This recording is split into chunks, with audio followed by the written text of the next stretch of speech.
大家好，今日係10月21號星期二。咁琴日咧港股咧就係大幅上升，因為上個星期五咧港股咧恒生指數跌咗成641點，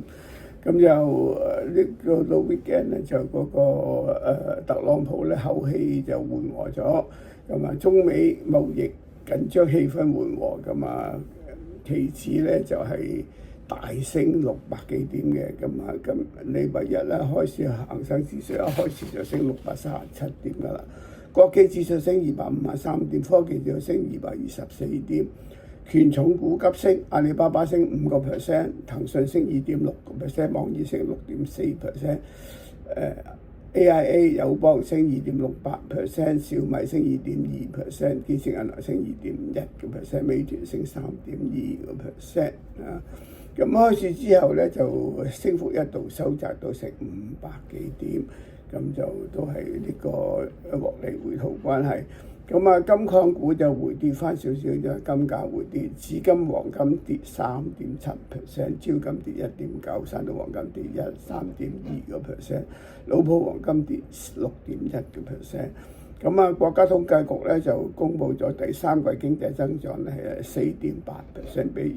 預期嘅4.7% 高。首三季嘅經濟增長係5.2%，咁啊都係比預期好。咁啊消息出咗之後咧，就港股就反彈翻，就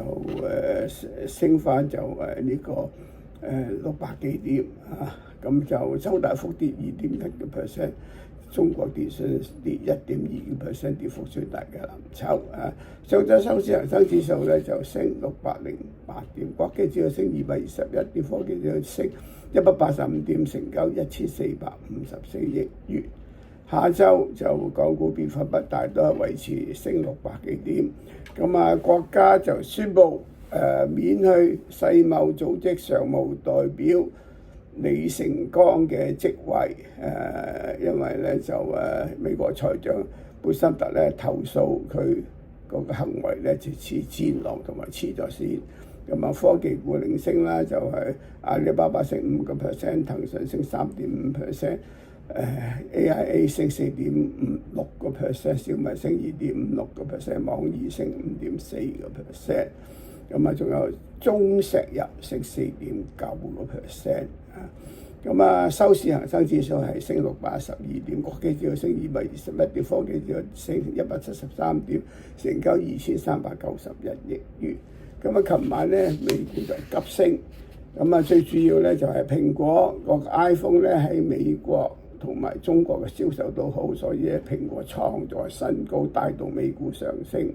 咁啊，道瓊斯升516點，標普升71點，納斯達克升310點啊。港股預託證券咧升243點，夜期升368